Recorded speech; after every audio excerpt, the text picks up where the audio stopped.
Ang dilim ng gabi sa Baguio ay may sariling bigat. Kahit ang malamig na hangin ay tila may dalang lihim.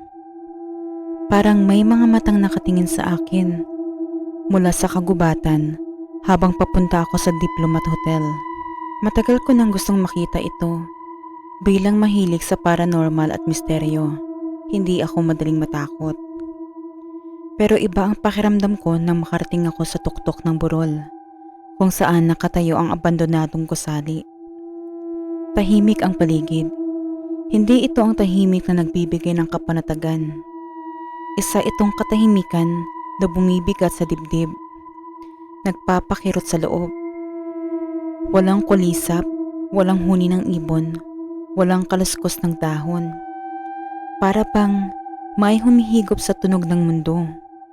Nilunod ang paligid sa isang hindi maipaliwanag na kawalan. Sa harapan ko, naroon ang Diplomat Hotel. Mistulang isang nilalang na patay ngunit gising. Kahit wasak na ang ilang bahagi, parang nananatili ang anino ng dating anyo nito. Sa mga basag na bintana, may dilim na hindi kayang abutin ng buwan. Sa pader, may lumang mantsa, mga lamat ng panahon at tila bakas ng isang masakit na nakaraan. Malamig, hindi itong malamig na dala ng klima ng Baguio. Isa itong lamig na sumisiksik sa buto. Isang lamig na para bang may humihinga sa batok mo. Napalinga ako sa paligid. May mangilan-ngilang turista, ngunit karamihan ay nagmamadaling umalis.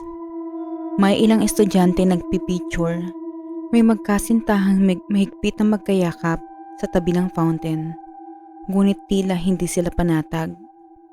Ako lang yata ang may lakas na loob na manatili ng matagal. Maya-maya napansin ko siya.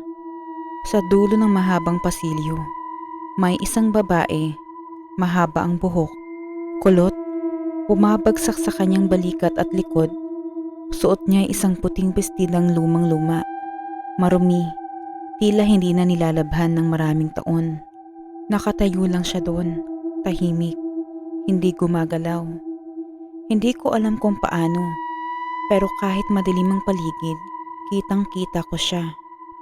Parang siya lang ang may sariling liwanag. Napahinto ako. Bakit siya mag-isa? Hindi ko naisipang tawagin siya. Hindi ko naisipang lumapit. Basta tumingin lang ako. At doon, napansin kong nakatingin din siya sa akin. Wala siyang ekspresyon. Wala siyang galaw. Pero alam kong ang alam niyang narito ako. Biglang tumayo ang balahibo ko. Para bang may malamig na daliring gumagapang sa batok ko. Humakbang siya. 1, 2, 3.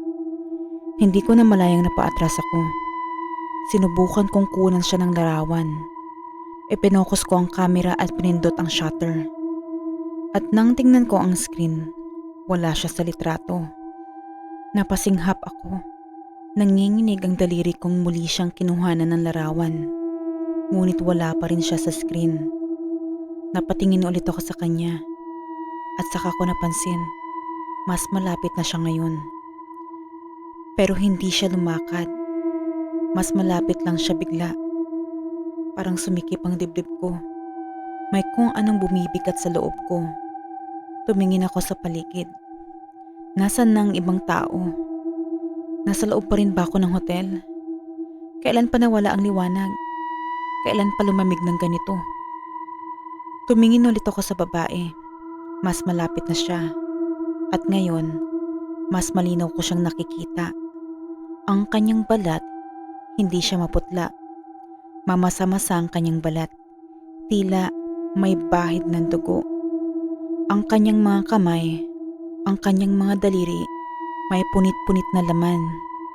Ang kanyang leeg, may isang malalim na hiwa. At ang kanyang mukha, wala na. Nakakatakot. Wala siyang balat. Isa siyang laman na ngumingiti. Napaatras ako. Ang aking mga paa parang nawalan ng lakas. Masyadong mabilis ang tibok ng puso ko. Parang gusto nitong pumutok sa dibdib ko. Ang bawat paghinga ko ay mabigat. Parang isang malamig na pamatay ng hangin ang humahaplos sa aking katawan. Tinutulungan ko ang sarili ko para hindi magpatalo sa takot. Pero parang napakabigat ng bawat hakbang. At saka ko lang napansin na sa isang malawak na silid na pala ako, nakatayo sa gitna ng dilim na walang kahit anong kasiguraduhan. Ang mga pader ay parang gumugulong patagilid at ang hangin ay tila nagiging mas mabigat sa bawat segundo. Wala akong maalala kung paano ako napunta rito at tila ba walang daan palabas. Ang tanging naririnig ko ay ang malakas na pintig ng aking puso. May isang malaking bintana sa likod ng isang madilim na anino. Hindi ko ito makita ng maayos. Ngunit ramdam ko na parang may nakapantay doon. Bigla, ang isang anino sa aking harapan ay gumalaw. Hindi siya gumagalaw, ngunit ang pakiramdam ko, parang siya'y naroroon at nariyan pa rin, kahit hindi ko siya nakikita. At ngayon, ramdam kong may bumubulong sa tenga ko. Ang boses na iyon ay hindi ko kayang maipaliwanag. Malamig, mahina. Parang hindi ito nagmumula sa kanyang bibig. Tulungan mo ko. Ang kanyang bibig hindi gumagalaw. Ngunit naririnig ko siya. Mas malinaw pa sa tunog ng hangin sa paligid ko. Tinutok ko ang aking mga mata sa kanya at nagsimula ako matakot. Ang kanyang mukha, ang kanyang katawan, lahat ay malamig at hindi ko na kayang isipin pa. Tinutok niya ang kanyang mata sa akin at ang kanyang mata ay parang kumislap sa dilim. Bago ko pa maunawaan ang lahat na nangyayari, humakbang siya paatras. Diretso, patungo sa malaking bintana. Tumigil ang oras. Parang may puwersa akong hindi kayang kontrolin na pumipigil sa aking katawan. Hindi ko kayang magsalita, hindi ko kayang gumalaw. At parang natigil ang lahat sa paligid ko. Napatakbo ako. Sinusubukang abutin siya. Ngunit bago ko pa man siya matamaan, ang aking mga paa ay dumulas sa malamig na sahig. Wala akong magawa kundi sumubok na kumapit. Ngunit walang matibay na bagay na matutulungan ako magbalanse. Naramdaman ko ang katawan ko na parang nagiging magaan. Parang ang aking katawan ay lumulutang sa ere. Wala ni isang piraso ng matibay na lupa na aabutan. Hindi ko alam kung paano ito nangyari. Ngunit ang bawat paggalaw ko ay tila nawawala sa oras. Walang hangin, walang sigaw, walang tunog. Wala akong magawa kundi magpatuloy sa pagbagsak.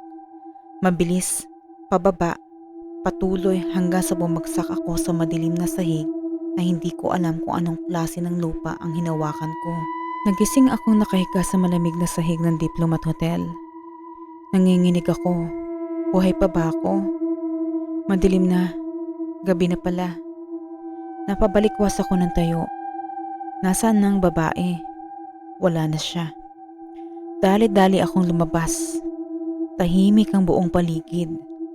At nang makalabas ako sa gate, may nakita akong gwardiya. Luma ang kanyang uniforme. Para bang hindi na ito nabago mula dekada 80. Hindi siya tumingin sa akin. Kuya, anong oras na? Tanong ko sa kanya. Hindi niya ako pinansin. May bumigat sa dibdib ko. Pakiramdam ko'y hindi tama ang lahat ng ito. Sa gilid ng paningin ko, tila may aninong gumagalaw sa loob ng hotel. Isang mabilis na paglipad ng itim na silweta sa sirang bintana sa itaas. Nagpatuloy akong maglakad papunta sa hotel na inuupahan ko. Pagdating ko sa lobby, may kakaiba. Naroon ang receptionist. Hawak ang telepono. Halatang balisa. Hindi pa rin po ba natatagpuan ang katawan? Tanong niya. Nanlaki ang mata ko. Nasa lobby na rin ang ilang tao. Tila may inaabangan.